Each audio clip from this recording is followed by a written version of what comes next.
Crafted beer. Crafted Beer Store in Redlands is now open for business, and I'm here to deliver. Honor our police officers, firefighters, paramedics, and military who face the ultimate dangers for our safety. This morning's reminder from My Tran eShop, family owned and operated for over 20 years. Why spend high dealership rates when you can save? Bring your foreign or domestic vehicle to My Tran eShop, located at 21891 Alessandro Boulevard in Moreno Valley, or call 951-243-7675. My Tran eShop thanks their customers and is on the air supporting our local first responders. Life insurance is one of those subjects that many people want to change the subject rather than admit they probably don't have enough. That's why State Farm Agent Joe Amlani in Redlands focuses on how the benefits of life insurance actually live on by asking people to think in terms of life without having to sell the house insurance or life without having to give up college insurance. Find out how the benefits of life insurance can live on for your family. Call State Farm Agent Joe Amlani in Redlands at 909-894-4619 and put the life back into life insurance.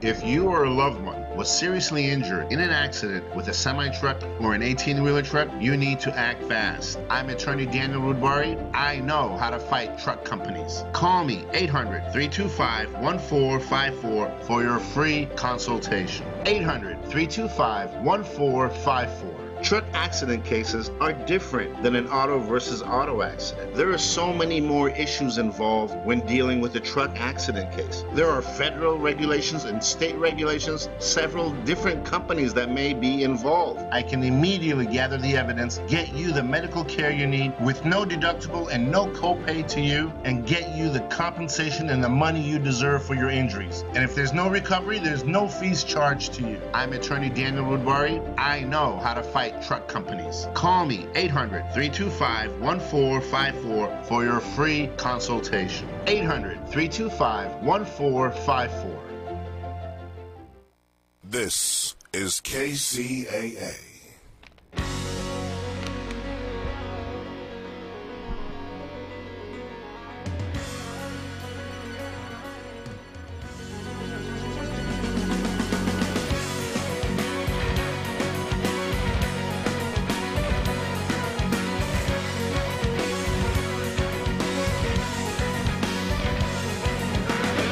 Live from the NBC News radio broadcasting studios of KCAA, 1050 AM, 102.3 FM, and 106.5 FM, located in beautiful, sunny California. Thanks for tuning into the Water Zone this afternoon.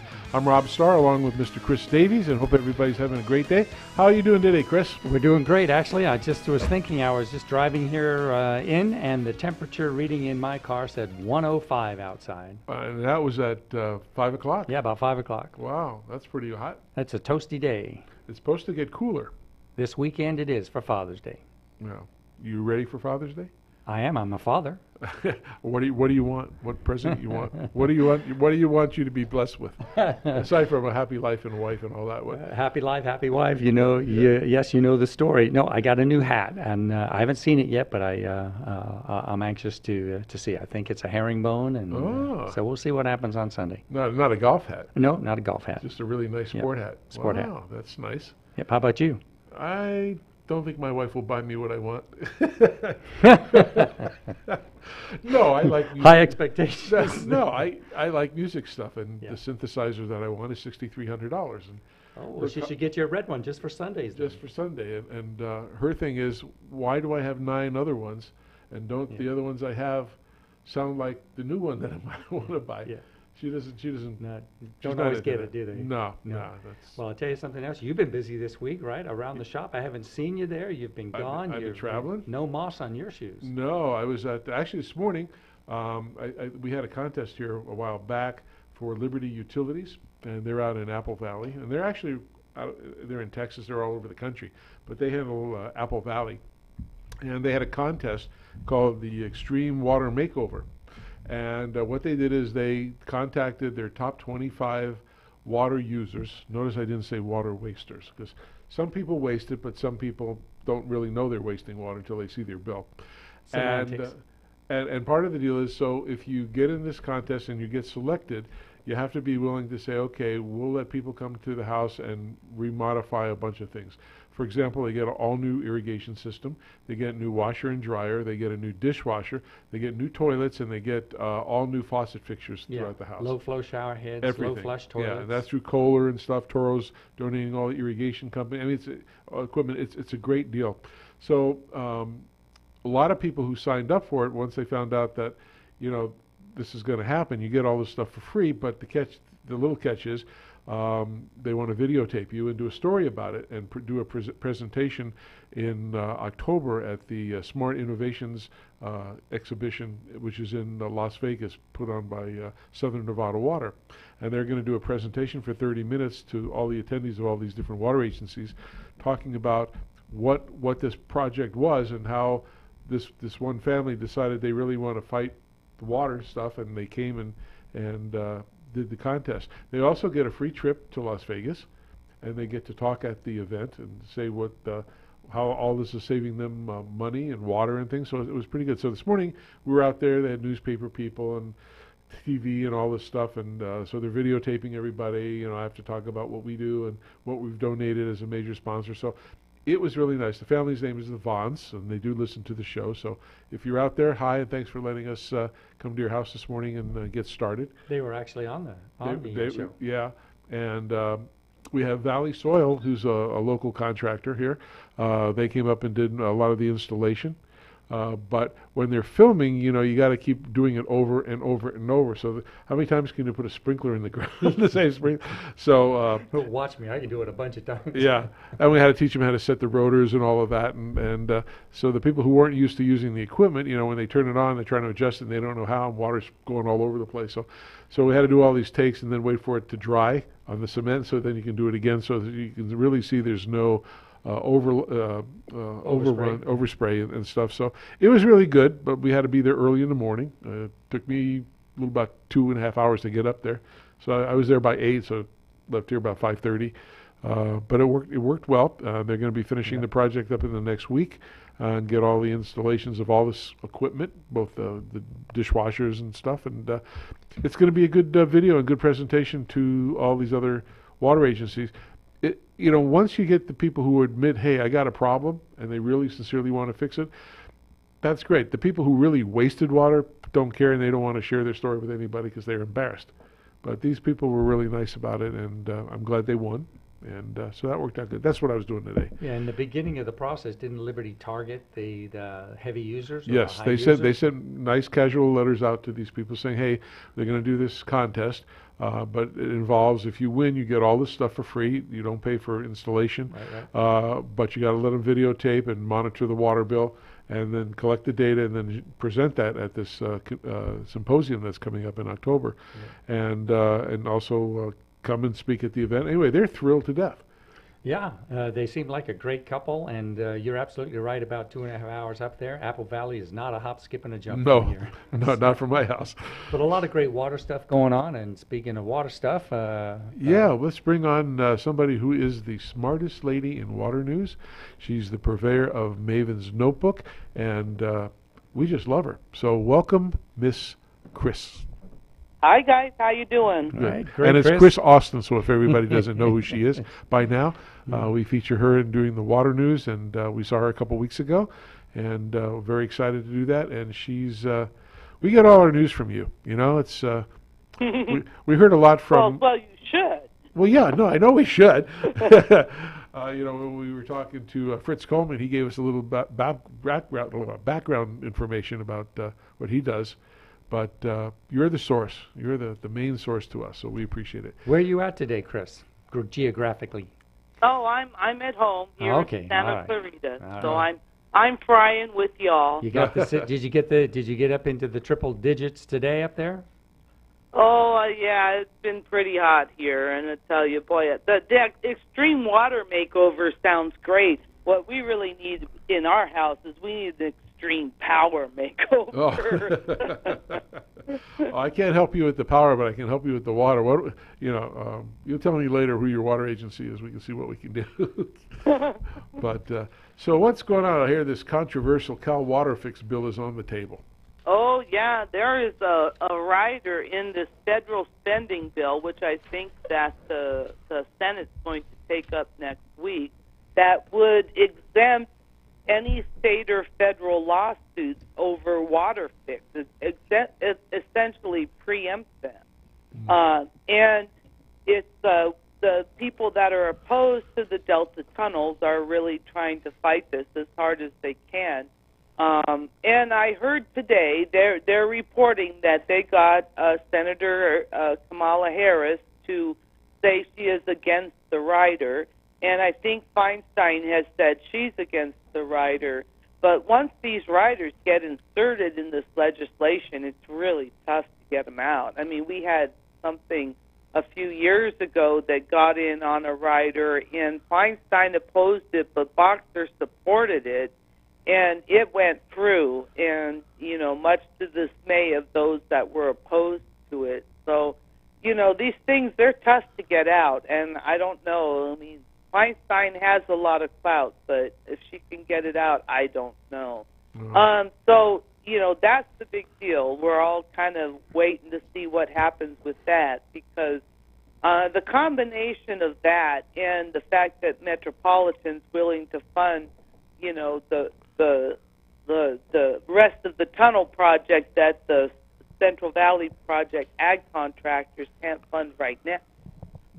You know, that's you know, that really kind of sets a path forward for the Delta tunnels, but we'll see if it holds. It really is kind of dependent, I think, on whether this rider goes through. Metropolitan, oh yes, and Metropolitan will be re-voting on that decision to fund the rest of the tunnel project, because some interest group filed Freedom of Information Act documents, got a whole bunch of stuff from Metropolitan emails and et cetera, and they said there's Brown Act violations here. Now, the Brown Act states that you know, all these decisions must be made in public meetings, and you can't have correspondence on the side outside of the meetings that are making decisions, because then the public cannot be involved. So all these decisions have to be made in public, and they kind of said, look, these emails show that this didn't happen. So Metropolitan just said, well, just to be sure, we will re-vote. So in July, at their board meeting, I think the date is July 10th, they will be re-voting to do the additional amount of the Delta tunnels that the Central Valley ag contractors are not able to put up at this time. Any predictions on which way it'll go?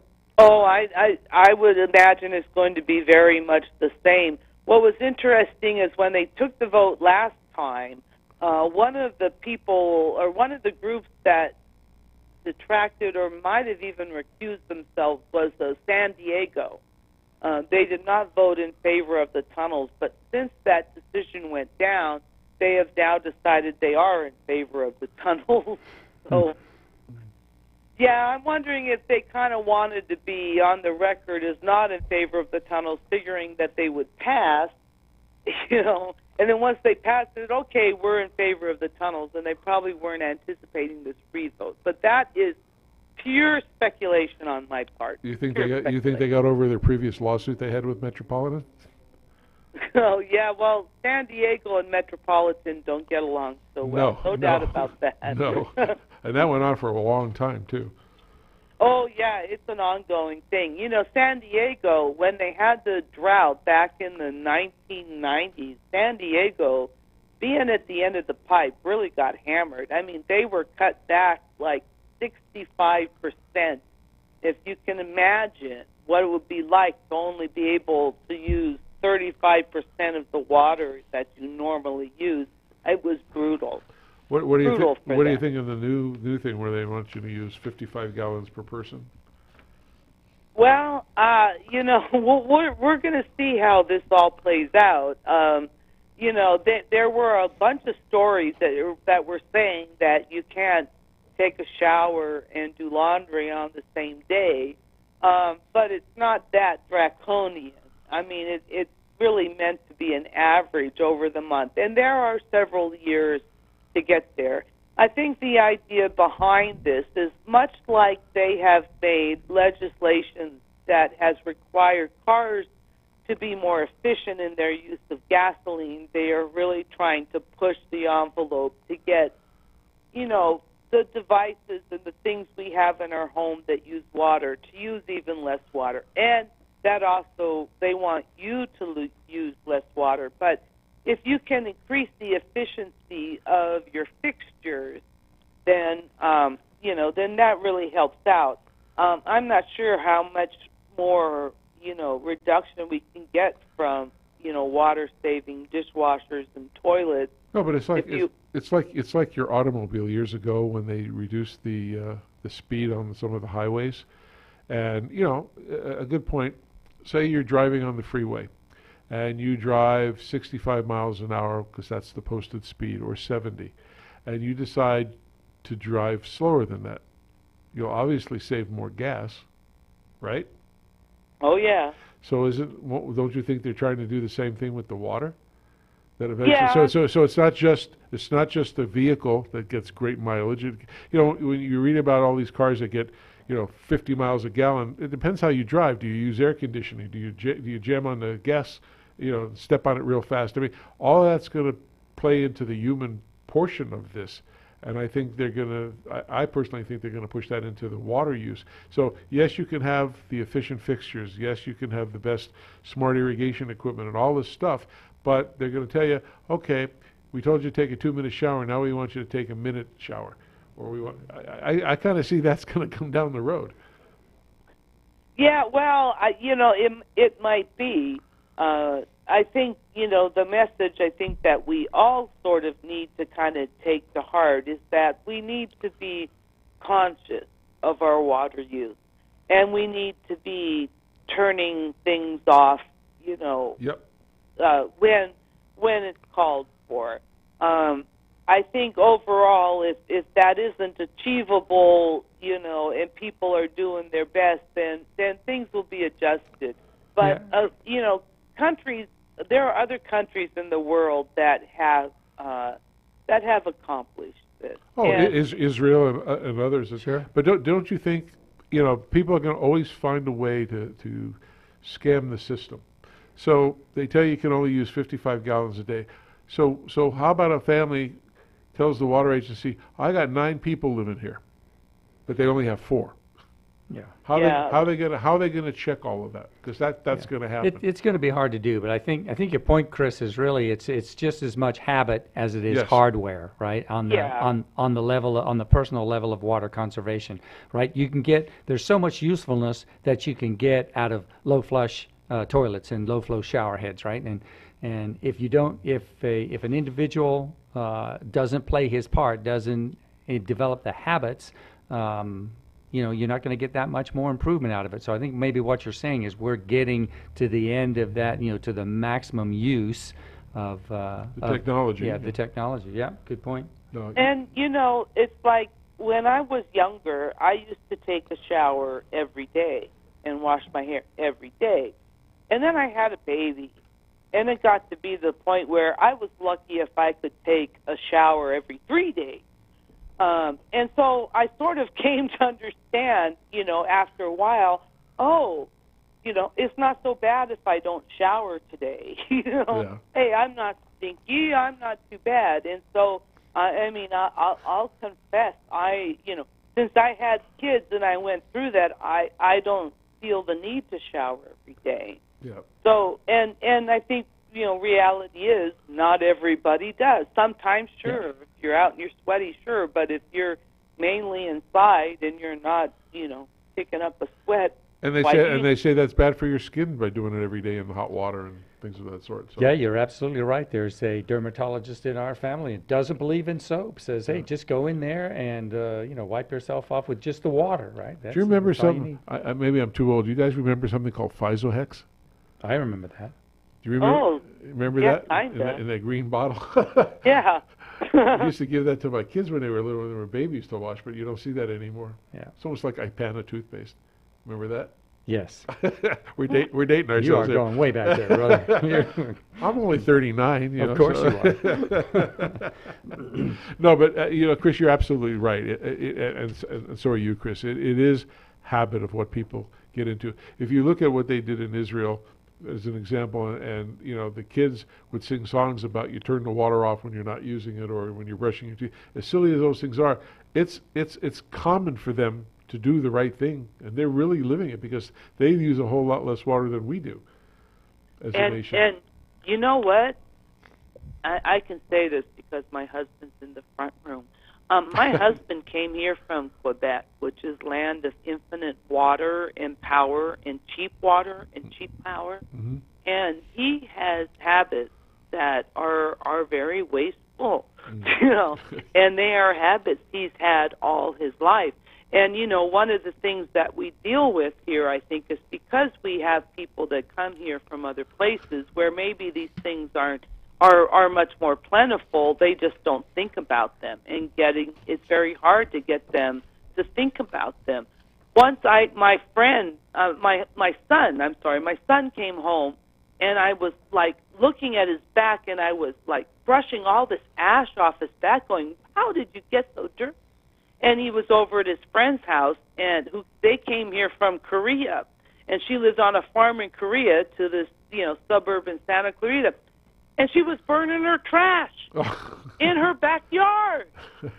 Kind of, wait a minute. We don't burn trash in the backyard in suburban Santa Clarita. Yeah. But she came from the old country, and that's what they do, right? Yeah. If you're on a farm, you burn your trash. So, we have a lot of, I think we need to do some outreach to people who come here from other places and bring habits with them that they don't realize. Yeah. Well, that's why I'm a big proponent of teaching kids in elementary school and high school, and you're getting the next generation, because it's easier for them to learn. They don't necessarily, have the bad habits as adults do. And I think that's changing. And the water agency, I've always said this, did a great job during the drought of educating the public about how to save water and how to use water more wisely and efficiently. I think that's a great thing, and they should keep on doing that stuff, because it is a habit, absolutely a habit. Yeah. Hey, Chris, I got a question for you. Last week, there was a fire up close to you. Were you anywhere near that? No, we were, actually, Could you see it? That area in the Newhall Pass, and that Calgrove area tends to burn a lot. But no, it did not affect us, and they actually knocked it down pretty quick. But it's interesting how that area burns a lot. At one point, they had proposed to put a big housing development right up in that area, and one of the reasons it got turned down is they said that's like a high earthquake country. That's where the freeway passes have come down in the last 2 earthquakes, and they're like, and that's a big fire risk, so they actually turned it down. But yeah, I don't know why it always burns up there. Speaking about the earthquake, the one in the South Napa one that we're talking about, I heard this morning that they said they linked it to summer groundwater dip. Yeah, that was a few years ago. That was like in 2014, Yeah. and they've just done some studies and found and figured that the depletion of the groundwater provided an impetus for that, or portion of the impetus. So did any of you hear what they're going to do what can they do to combat that? Well, I don't know. I don't know what you can really do, to be honest. I mean, the other thing they found is that back when we had the massive snowpack in 2017, I think it was, or 2016, the year when we had a ton of snow, that was putting a lot of pressure on the earth. I mean, there's a lot of weight, water, heavy. Well, how about hiring the water train when they empty the Shasta and have them haul it over and pump it back in the ground? Seriously, I mean, if that's an issue, sounds simple. I don't know if that's the answer. Chris, I can tell you that I've read a couple of books or articles, as well as books, that water, being weighty and heavy and all that stuff, it puts pressure on the earth and adds volumetric tonnage to the ground, but it has a benefit as well when it comes to tectonic, because it acts like a buffer, right? Like a cushion and it absorbs some of the smaller shakes and quakes and things that we see. So, I think there's two sides of the coin, but in all the research I've seen, I haven't read anywhere that they have found, that scientists have found a definite correlation between ground-soaked water and earthquakes. Otherwise, although they have in Oklahoma found a relationship between earthquakes and all the oil pumping that's coming out of there. Yeah. So, I think the bottom line here, it is true that our activities can affect things like that. I don't know what you do about it. I don't think you can go up to the people in the Russian River and say, oh, no, or Napa Valley and say, stop the grapevines, because we might have an earthquake. I don't think you're going to get a big response from that. But, I think it is true that we as humans can really do things to this earth that maybe we didn't realize. Well, when they split California into 3 different sections on the next election that they're talking about, which is just crazy to me. I can't see how any one of the 3 sections that they're talking about is going to be able to finance everything and take over. Well, and I can't see why they took San Diego, and presumably, I don't know if that includes Orange County or not. Yes, it does. They took them out and they put them with the Central Valley. Yeah. It's like how does San Diego and Orange County have a relationship with the Central Valley? I don't know. That you would want to preserve. Seems to me if you're going to do this, why don't you just make all the urban? But I guess it's the tax base. I guess. I don't know. I won't be here by then. So, it's just a lot of, I don't know. I just don't see people voting to split this up into 3 different states. And plus, never say never. Well, we may vote for it, or the people here may vote for it, but it'll never get through Congress, ever. I highly doubt it. Although you never know what the people will vote for. Just remember Brexit. Yeah, that's true. This is true. Anything, Mr. Davey? No. I think we probably ought to move on to the next segment. And Chris, unless there's anything on the drought or groundwater issues that pop to the front of your mind in the last minute or so we got here. No, not really. Glad that we have water. I'm thankful for it. Yep. It's clean. It's good stuff. So. Absolutely. Well, we want more of that stuff to keep coming. All right, Chris, thanks a lot for joining us every single week. We do appreciate that. And like I said, you're our go-to person for the news. And after hearing you at the Grand California Hotel, I think everybody knows you're the go-to gal. So. Well, thank you. All right, we'll talk to you next week. And we're going to take a little break, and we'll be back in a few minutes with our next guest. So stick around for the second half of The Water Zone. Good evening. Bye, Chris.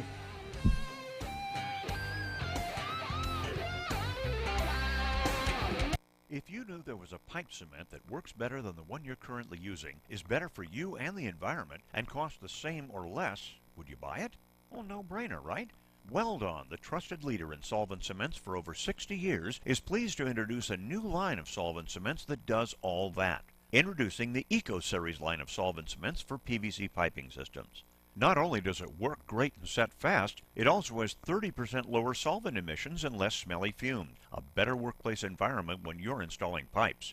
But don't just take our word for it. Eco Series products are the only solvent cements that are Green Seal certified for environmental innovation for effective performance, improved working conditions, and for use with potable water. Now available in a medium-bodied fast-setting blue formula, 905 Eco, and a regular-bodied fast-setting clear formula, 900 Eco. Pick up a can today from your local distributor and see, smell, and feel the difference, just like Joe Sweat, president of Sunrise Irrigation, did. He said, after using Weldon's 905 Eco, we immediately noticed the application was smooth and there was noticeably less odor than other blue solvent cements on the market. The guys love it. To learn more about Eco Solvent Cements from Weldon, visit the website at www.weldon.com or call the Technical Service Hotline at 877-477-8327. That's 877-477-8327.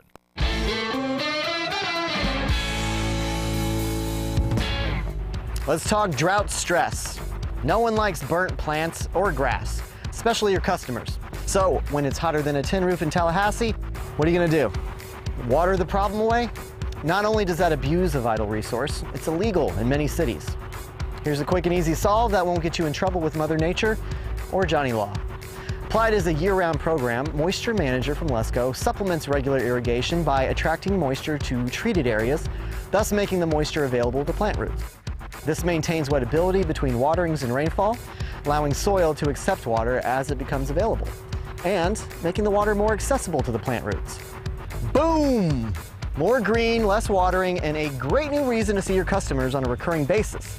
With Lesco Moisture Manager and Site 1, high heat is no sweat.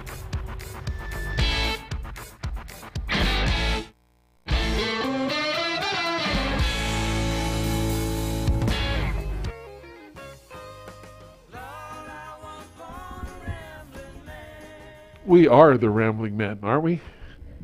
Are we the Water Boys? The Water Boys. Yeah, the Ramblin' Water Boys. How's that? I like that one too. Okay. Hey, just so everybody knows, if you were listening to Miss Chris Austin, like I said, she's just a really sweet lady and knows her stuff.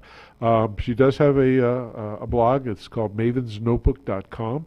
And if you want to help sponsor that with her directly, you can go to mavensnotebook.com and do a small contribution if you'd like. It keeps her going every day. And she's all over California getting all the news, and we like that. We also want to get news across the country, and we're starting to move out and do things with that a lot more. So we'll be covering most of the country, or all of it, next couple of weeks. So, Chris, anything else you want? Yeah, I just find that Maven's Notebook.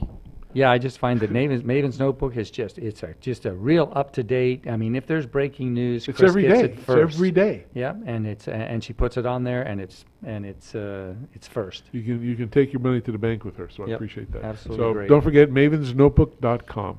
Anyway, we were talking about this event that Chris Stady and I went to. Actually, Chris Austin was there too. It's the Water What's Yeah, Behind we were the all Magic, and the Grand California, and we bumped into a nice gentleman who gave a presentation named David Rose, and he's an attorney. He works for the Office of Chief Counsel, State Water Resources Control Board in California. So we had time during the session to grab him aside and kind of punch him with some questions and get some feedback. So here we go. No more rambling, man. Well, we're here at the Metropolitan Water District of Orange County Symposium. It's called Magic, What's Behind the Water. And we're here with David Rose, who's an attorney, Office of Chief Counsel, State Water Resources Control Board. So welcome to the Water Zone Show. Thank you very much.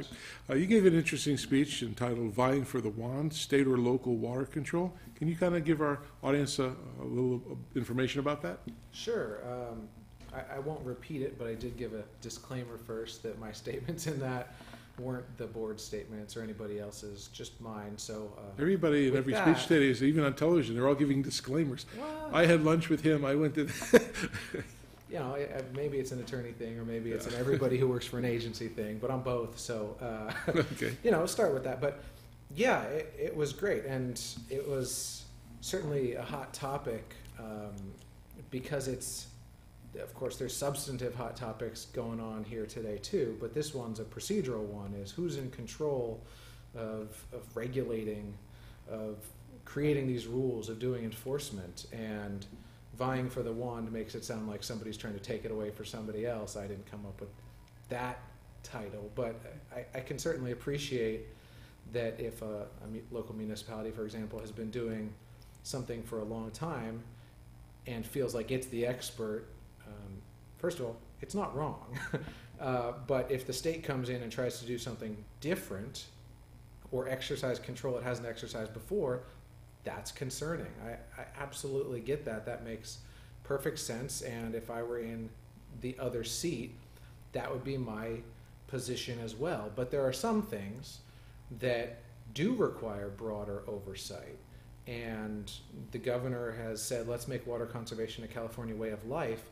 And in many places, it absolutely is. And so we're not going to come in, the board is not going to come in and wholesale tell everybody to change what they're doing, you know, and make their signs blue instead of green. But there are places that aren't doing things. There's advantages to statewide consistency on some things, just as there's advantages to flexibility to deal with local differences. You, in your speech, right, most of the work that you do, I would understand, is consistent with what state agencies are asking and needing, municipal water districts, metropolitan water district. What about the average Joe in California, right? What do you see happening to the residential water rights for me and you and Jane and Joe next door? So that's interesting because that's actually less of a difference for the State Water Board than the role that we have in working with or regulating the water agencies, because the State Water Board has regulated water rights since it was the Water Commission created in 1913. And so water right holders sometimes are the Metropolitan Water District of Southern California. Sometimes it is Jane Doe who lives on the Sacramento River or whomever else. So that, I don't want to say that's our bread and butter, but we've been doing that for a long time. So it's almost like dealing with the water districts is a newer thing for the State Water Board, and that came up during the drought with the water conservation rules we had to do. But with the new legislation, SB 606 and AB 1668, we're going to be working with the water suppliers and the water districts quite a bit more. So, get more back on point to your question, I don't think it's new for us to be dealing with Jane Doe as a water right holder, but there's a separate side to that in the drought, and with our proposed regulation that the board is considering, I'm not sure when, but sometime soon. We've already published it and noticed it to be considered for preventing waste and unreasonable use. That's the washing down your sidewalks with a hose or watering when it's raining. That gets to a different Jane and John Doe than we've been dealing with in the past. Not the water right holder, but the end user. And that rule would apply to all Californians. That applies to everybody. That's the end user of water. That's me. That's you. That's whoever turns on their sprinkler when it's raining. And that is newer, that we haven't done. We don't have a lot of experience dealing with things that go directly to everybody in the state. We have adopted rules that apply to everybody in certain areas, but this is an outgrowth of the drought and the governor's direction that, I don't want to rephrase making water conservation a California way of life, but keeping the consciousness up and preparing for the future.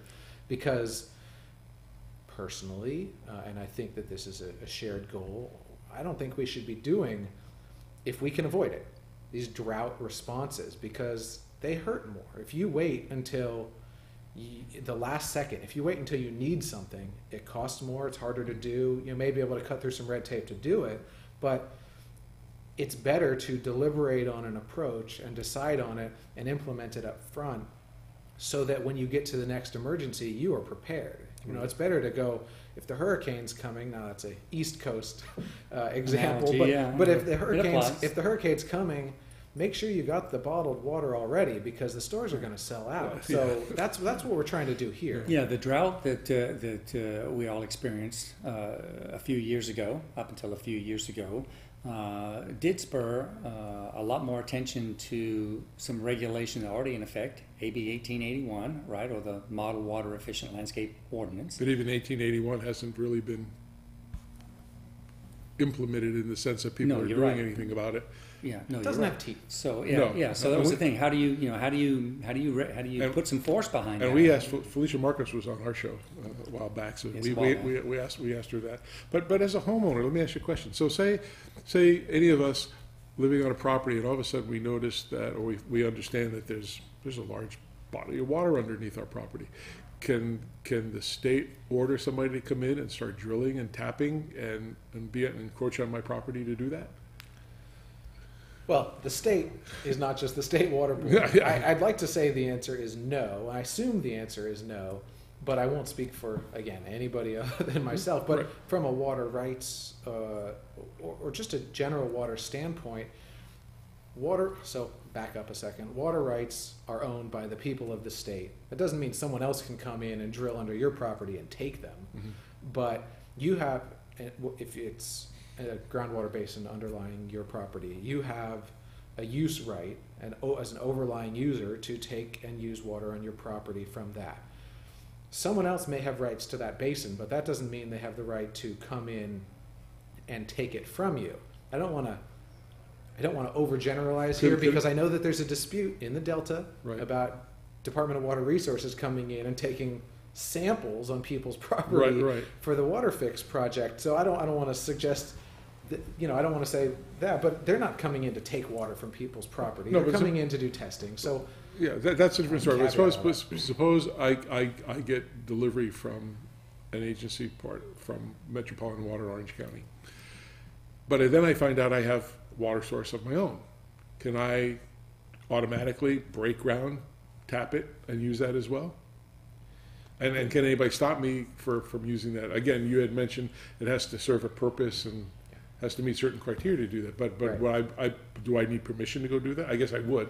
You need permission to break ground. Right. You'd need a well drilling permit and all of those things. But to use the water, that water right is part and parcel of your property ownership of your property.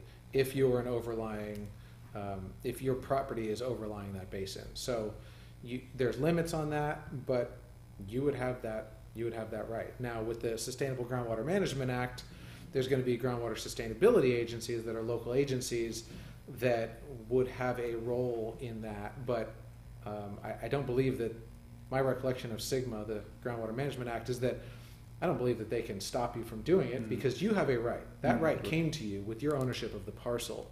So yes, you have some hoops to jump through, just like you do if you add on a granny unit behind your house. But that water, the use of that water, the reasonable, beneficial use of that water, came with your property right. Because who doesn't like talking about water rights? No. Water is a very important subject in California. I noticed that,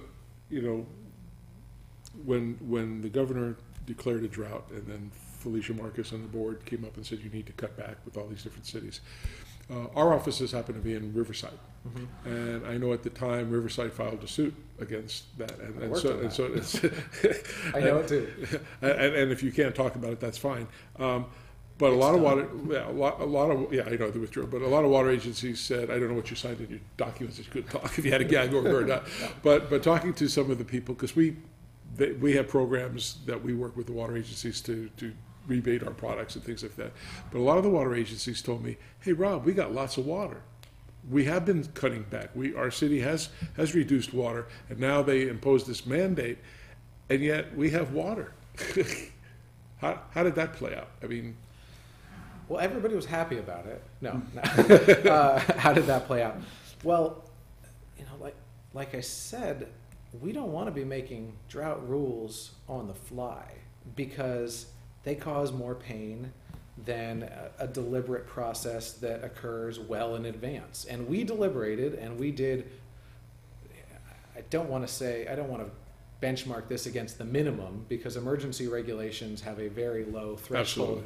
But we did as much outreach and comment periods as we could, and changed the regulation through each iteration, and we were responding to a huge emergency. And even though the panelists before me predict the future, and our Fritz is a weather forecaster, and he can say what's going to happen, it gets a lot fuzzier when you talk about what will happen next year. Yeah. And so if you have a solid, firm 2-year water supply, you still don't know whether it's a 10-year drought. Right. Everybody kept saying Australia, Australia, Australia, and we kept looking to Australia. I think Felicia even got to go to Australia. I don't get to travel very much, but I'll give her a call. But we didn't know. We just really didn't know. And if a 2-year water supply with your existing water use can be made into a 4-year water supply with conservation, you don't wait until that 2-year water supply is gone.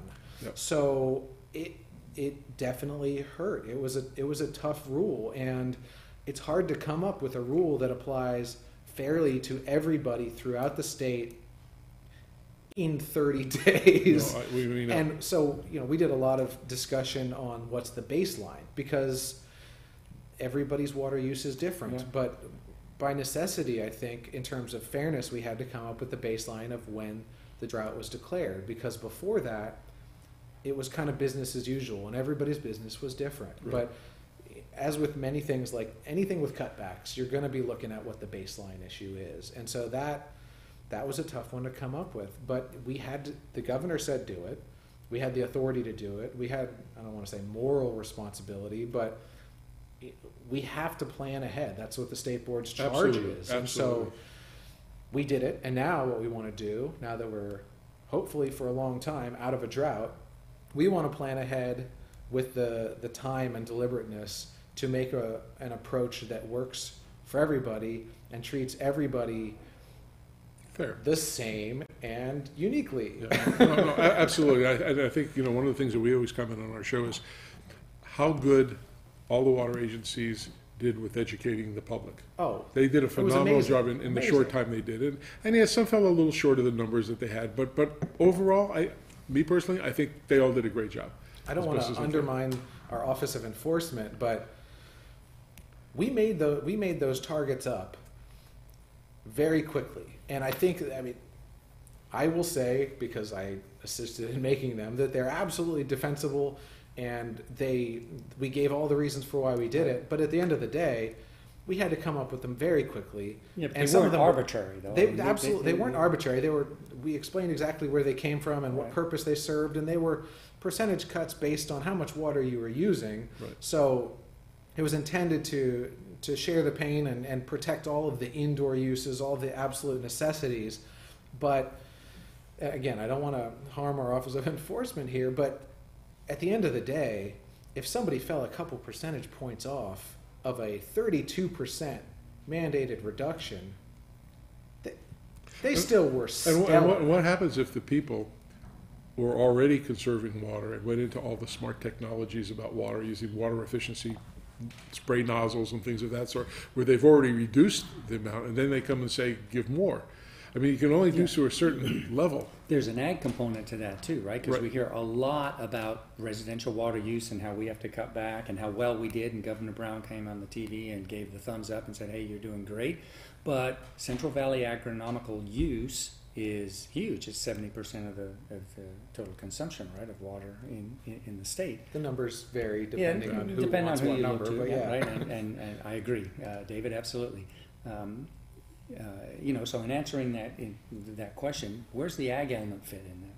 So, the first point about your question was, what about the people who are doing great already? Well, this particular drought response was not aimed at a person who was doing great. If you were the primary mechanism of the board's drought response the board had many drought responses. One of them was ag, so I'll get to that in a second. But for urban water use was aimed at the suppliers. And we had to use the numbers that were available to us. So it sort of washes away some of those differences between the person who was doing great and the person who didn't care about didn't think, maybe didn't care, but didn't think about their water and had their sprinklers set to go on every day, and if it was raining, they were still going on. Yep. So it wasn't, what do? I was doing great already. It was the supplier, come up with a rule. You have this target to achieve, and we're not going to tell you how to do that. We're going to let you figure out whether you need to look at your bills and see who is using the most water. There were some folks that were chastised, who were put on the list, the heavy users, list, whatever you want to call it, and contacted by the local water agencies, it was publicized. Sure. So there's a lot of different tools in the toolbox that the local agencies use, and a lot of it, the Association of California Water Agencies helped tremendously with the Save Our Water campaign. We saw a lot of presentations in front of the board by Aqua and others about all the great. There was a lawn dude in Southern California. Yeah. All these different ways of approaching the consciousness about it to get people who weren't already bought in. The person you're talking about, they're already bought in. They're already doing these things.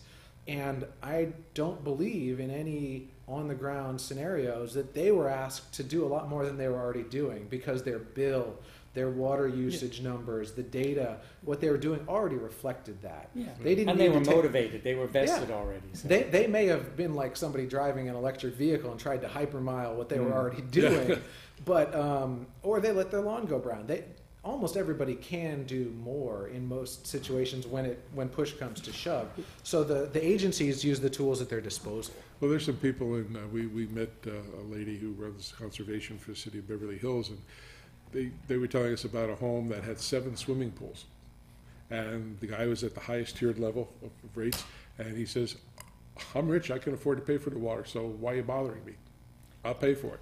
Well, that's up to the supplier. They can Right. they can find that person or raise their rates through the appropriate proceedings to raise money and use that for public outreach to get it from everybody else. And if there's a fairness issue in their district, not as between districts, but inside their district, we didn't tell them how to address that. You know, they can decide whether they want to use that person's money for paying fines if they had them to put to better use, or if they could or wanted to throttle the water delivery. You know, that's kind of a harsh last resort, but we didn't say what you had to do. Yeah. Do you want, so the ag question, you were asking about that, and I said this was the board's urban response, not the board's ag response. So the board was dealing with ag the entire time, but ag, it sort of deals with itself a little bit through the water rights system. It doesn't deal with itself necessarily in the best or most fair way, but the system is over 100 years old, first in time, first in right, the priority system. So there were major agricultural uses and just irrigation facilities that got no water during the drought. 0% allocations from the state and federal project, or under their own water rights, they got nothing. That's the water rights system. So there's a certain elegance, if not fairness, there's a certain elegance to the simplicity of the water rights system. If they could buy water from somebody who's a senior water right holder, then that's the system. You know, if we were starting from scratch, we might not do it that way, but we're not. So if there's a senior water right holder who holds a huge water right, and they want to keep growing something wherever they are, whatever it is, if it's for export, import, whatever, if they want to bottle the water, they can do that. But if they can get more money, or out of the goodness of their hearts or whatever else, want to sell or transfer that to somebody who gets a 0 allocation, who has no water under their water right priority in the drought, I hope that they will. They have to do that balancing, and somebody has to figure out whether that's good for everybody. But that's not the urban scenario. The urban scenario, you can't, even no matter what the priority of the right is, you can't say, you don't have the option, you've got no water. Water suppliers have a duty to serve. You just sneak over your neighbor's house with a couple hose at night. And turn human right to water. There's a human right to water. Water suppliers have a duty to serve. Now, they don't have to serve enough for you to water your lawn, but you got to be able to take a shower and have a drink. Absolutely. Well, we appreciate you coming on. We also had Ms. Ross come on for the ag side of California. She did the show and said the same thing you did. So I'm sure she talked in depth about the oh yeah, she does. does. She's really good lady. And we didn't necessarily have to do those. We didn't have to mandate those. But there were the board was heavily involved in ag water management issues during the drought. It just, when you're looking at your urban water issues, and you say the numbers, whether it's 50% or the environmental water, what about the environmental water? What about the ag water? Right.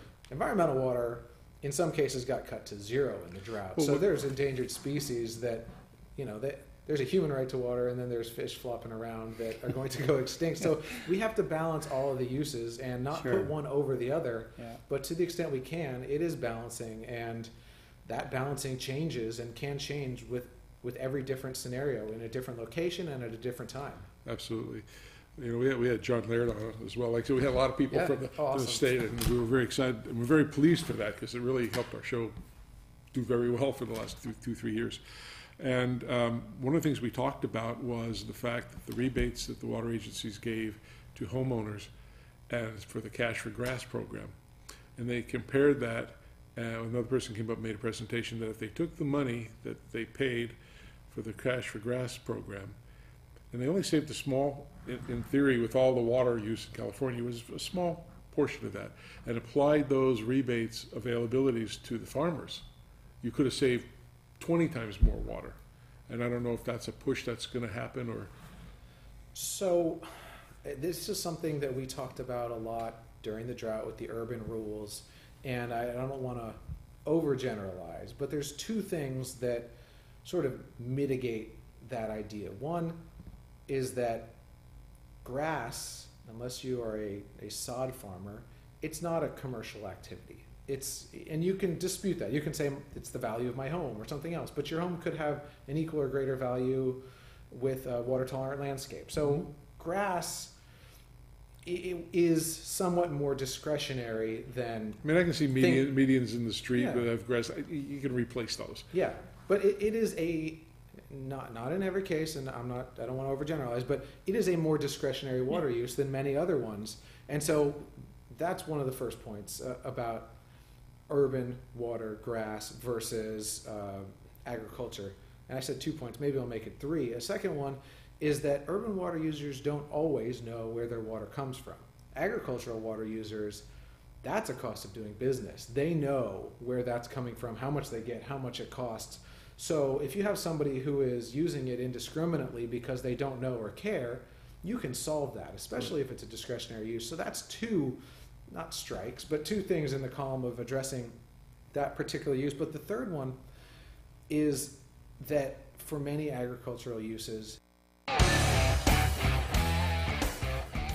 Well, we have to cut off because we're getting to the 7 o'clock news and we need to know what's happening in the world. Absolutely. A lot of good things happening, a lot of bad things happening. We only want the good stuff. There's not a good news station, do you know? I mean, it just has good news. It's always bad news.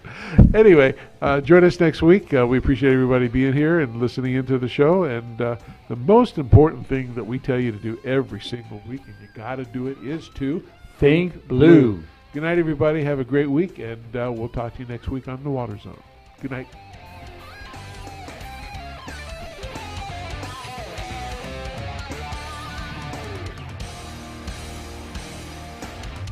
KCAA Loma Linda, 1050 AM, 106.5 FM, and now 102.3 FM.